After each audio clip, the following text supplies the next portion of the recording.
Today I am smiling ear to ear because I just got home. It's on day 105. We're on episode 19 of the 10 by 10 season 8, and it's time to harvest. I'm really glad that I waited. Looking at the trichome shots, which you can see in the previous video, which, you know, the timing of the drop of the video won't be spread out as much. But either way, you can reference the previous video, number 18, and you can see those trichome shots, and the sour has beautiful large resin heads, but they were all, you know, clear and milky, and there wasn't a lot of amber, if any. And when you're new to this, one of the things that I've noticed is the method for inspecting the trichomes can be very different from grower to grower. So I'll share a little bit of what I did to kind of give a good look. And then I will also update you with the trichome shots from now on day 105, which you can see more amber.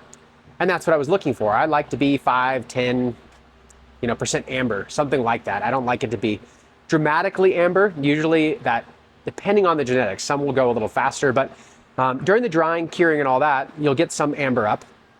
But when you harvest, I like to see that like 10%-ish, at least see some amber. And I like to see a lot of cloudy. And depending on genetics, what's interesting is some of the more narrow leaf, longer flowerers, they will have clear, cloudy, and amber.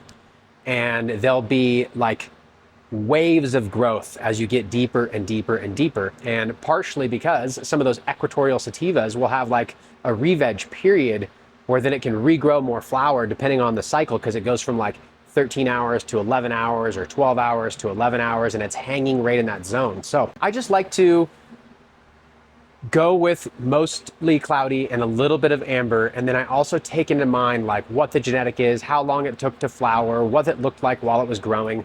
Because a lot of times you just look in here and go, oh wow, it's all faded, it's done, right?